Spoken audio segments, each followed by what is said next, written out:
Алло, саламатсызбы? Саламатсызбы? Ализат байке можно к телефону? Ализат, менмин. Я. Мен Ализат.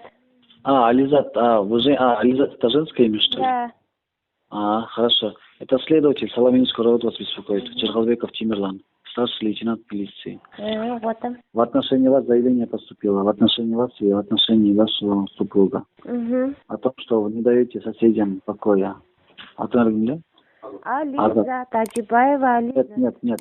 Азат, заявитель Азат, ваш сосед. Фамилиясы Да. Фамилия Сусова. Заявление поступило, ознакомитесь, когда я вас вызову на следствие. Хорошо.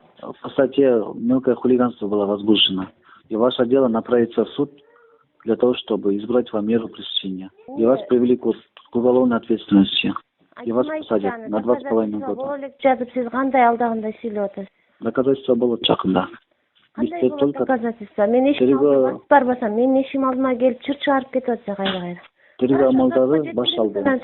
Хорошо, сотко жеткиз. Байланышалы. И прошу вас не беспокоить, хорошо? Ал мен тынчын алган жокмун. Ал менин тынчымды алып атат. Еще дагы монтип кайра. Хорошо, мен буларга айтамын, тынчыңарды такыр албайт болду. Тынчыңарды албайт. Еще как алат. Менде толтура видеолорум бар. Тынчың бардыгын. Тынчың алба деп. Эгер мага мына ушул экини Слушай меня, блядь. Я тебе еще раз говорю, я ему скажу, чтобы он тебя не беспокоил. Он больше не будет беспокоить. И теперь тебя я попрошу, не беспокой его. Сен эмнесе атасың мени? А мне укпай ташнанда. А мне ушум. Ултурбайсыңарбы?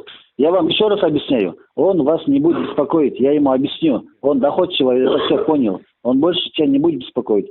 Вы тоже пока не беспокоите. Мен тынчын алган жокмун. Мен басып да барган жокмун. 10 жылдан бери эшиктин алдына басып да барган эмесмин.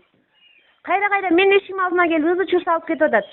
Ну хорошо, я вам объясняю 5-й раз. Все уже, ызы чыр салбайт. Мен записке түшүрүп койдум сенин сөзүңдү. Мен сөккөн Хорошо, мен сени уктуңбу? Сен алдан чөккөндө акың жок сен.